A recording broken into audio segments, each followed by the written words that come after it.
Hello সবাইকে, good morning. আজকাল মন খারাপের দিন চলছে। মন ভালো থাকার কারণে একটু অভাব পড়েছে, তাই কিছু ছোটো ছোটো জিনিসের মধ্যে এখনও চেষ্টা করছি নিজেকে ব্যস্ত রাখতে, ভুলে থাকতে। On this note, welcome to my daily blog. সকালবেলা তাড়াতাড়ি উঠে গিয়ে নতুন কিছু অভ্যাস জুটিয়েছি, সেগুলোই করছি। এই যেরকম কারি পাতা খাওয়া, একটু জল খাওয়া, একটু নিজের সাথে গল্প করা। আমার স্কুলে এক্সাম চলছে, তো টিচার্সরা মিলে প্ল্যান করেছি যে ছুটির পরে লাঞ্চে যাব। সেটারই দিন আজকে।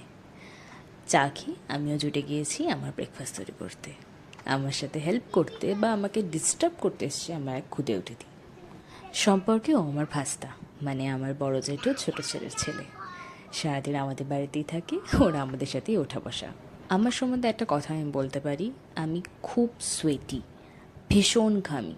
এত সুন্দর ওয়েদার বাইরে, আমার কি ঘাম কমেছে? একদম না। ব্রেকফাস্টে আজকে বানাচ্ছি আমি উপমা। সুজি দিয়ে হয়, কারো রেসিপি লাগলে আমি একদিন অবশ্যই এটা নিয়ে একটা ভিডিও বানাবো। অনেক হেলদি হয়, প্রচুর ভেজিটেবলস দিয়ে হয়, ভীষণ টেস্টি হয় খেতে। ওদিকে আমার ব্রেকফাস্ট হতে হতে আমি এদিকে বিছানা গুছিয়ে নিচ্ছি, তারপর স্নান সেরে আমার কাজের জন্য বেরিয়ে পড়বো। তো চলো, আমি রেডিও হয়ে গিয়েছি। বাইরে বৃষ্টি পড়ছে আজ, কিন্তু গরমটা কিন্তু কম নেই। স্কুলে ক্লাস টাস করে এবার আমরা সবাই মিলে বেরিয়ে পড়েছি আমাদের লাঞ্চের উদ্দেশ্যে। আজকে আমরা যাচ্ছি সেবক রোডের কস্তুরীতে।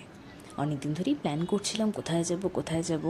তারপর ভাবলাম একটু বাঙালি খাওয়া দাওয়া খেতে যাই। এই তো গল্প করতে করতে চলেও এসেছি। সেবক রোডের পায়েল সিনেমা হলের আগে মিন্ট রেস্টুরেন্টের নিচে বা ফার্স্ট ক্রাই বিল্ডিংটা যে রয়েছে তার ঠিক নিচেই রয়েছে কস্তুরী।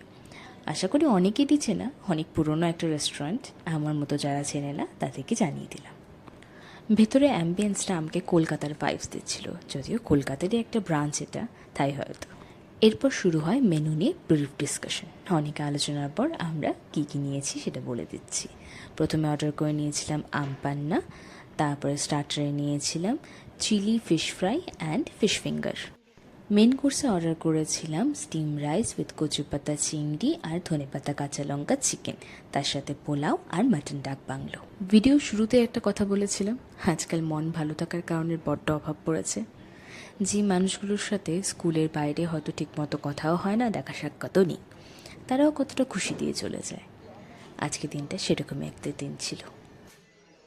এদের সাথে হই হই করে আমিও আমার সমস্যাগুলো একটু ভুলে থাকতে পেরেছিলাম। চলো, এর সাথে আমি আমার ভিডিও শেষ করছি।